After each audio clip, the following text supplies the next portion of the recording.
Phone पे हमारे साथ मौजूद है लॉर्ड नज़ीर अहमद साहब, किसी तारुफ के मोहताज नहीं है। अस्सलाम वालेकुम सर। वालेकुम सलाम जी। सर सबसे पहले तो प्रोग्राम में खुशामदीद। बहुत बहुत शुक्रिया। सर हमारे पास दो मौज़ूआत हैं। एक तो आपके लंदन में कॉन्फ्रेंस होने जा रही है और जिसका इन्वान उन्होंने दिया है शरीयत, नस्ली इम्तियाज़ और सेकुलरिज़म।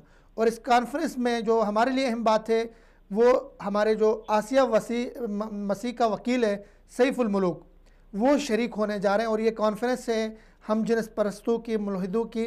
उस कॉन्फ्रेंस में उन्होंने डिस्कस करना है कि आसिया के साथ पाकिस्तान में क्या जुल्म हुआ।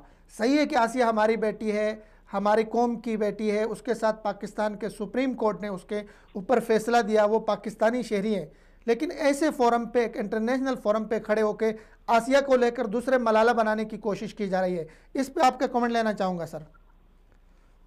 देखिए, बदकिस्मती से आसिया बीबी का जो केस है वो उसके हवाले से आपको पता है कि खादम रिजवी साहब और उनके जो फॉलोअर्स हैं उन्होंने जिस तरीके से इसको हैंडल किया, फिर लोग भी मारे गए वहां पे, जो आगे लगी, तो ये एक वैसे भी बदनामी हमारे लिए है।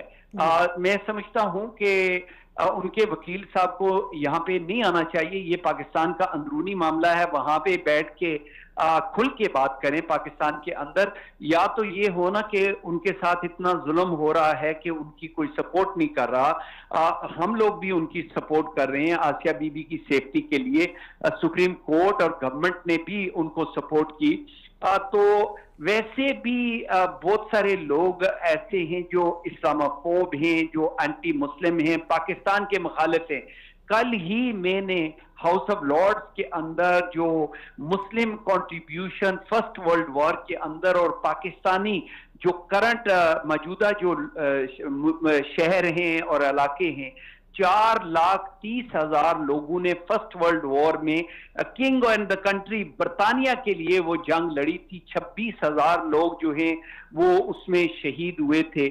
तो लोग हमारी जो कंट्रीब्यूशन और सेक्रीफाइस है उसको याद नहीं रखते, बल्कि जो छोटा सा मामला हो, एक्सट्रीमिज्म का हो, एक्सट्रीमिज्म हर जगह पे है, हर मुल्क के अंदर है। जो फैनेटिक्स होते हैं, क्रिमिनल्स होते हैं, वो हर जगह पे कुछ ना कुछ गलत काम करते हैं। तो उसको मजहब के साथ जोड़ के और पाकिस्तान के साथ जोड़ के उसको एक्सप्लॉइट करना, ये जाहिर है जो इनबिल्ट एक तो पाकिस्तान के मुखालिफ लोग और फिर जो इस्लाम के मुखालिफ लोग हैं वो जानबूझ के करते हैं। दुरुस्त सर, आपका शुक्रिया। इस पे आपका कमेंट आ गया। कश्मीर सर, कश्मीर जो लहू लहान है, कश्मीर जो ज़ख्मी है, कश्मीर जो भारत अपने आने वाले इलेक्शंस के हवाले से वहाँ पे जुल्म बढ़ा रहा है।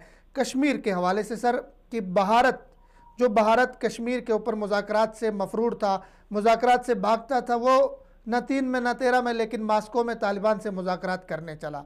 बहुत ज़्यादा भारत के ऊपर क्रिटिसाइज़ किया जा रहा है इसको लेकर। उमर अब्दुल्ला ने बात की, दिल्ली के अंदर जो है लोग बात कर रहे हैं, शाही मस्जिद के इमाम ने बात की। इस पर सर आप क्या कहेंगे? भारत मुज़ाकरात से तो भाग रहा है कश्मीर के ऊपर, लेकिन मास्को में तालिबान के साथ मुज़ाकरात करने के लिए पहुंच गया। देखें, ये 2-3 डिफरेंट चीजें हैं। भारत जो है बीजेपी हिंदुत्व, ये जो काओ ब्रिगेड वाले फैशिस्ट एक्सट्रीमिस्ट हैं, वो तो उनकी सियासत इसी बेसिस पे है कि वो मुसलमानों को मारे और जो माइनॉरिटीज हैं उनके ऊपर जबरदस्ती करें, जिस तरह वो करते हैं कश्मीर के अंदर। और कश्मीर के ऊपर वो जरा भी कोई निगोशिएट नहीं करना चाहते हैं, क्योंकि ये उनकी कमजोरी नजर आएगी, क्योंकि उनकी सियासत इसी बेसिस पे है, नफरतें फैलाना, जुल्म करना, जबरदस्ती करना।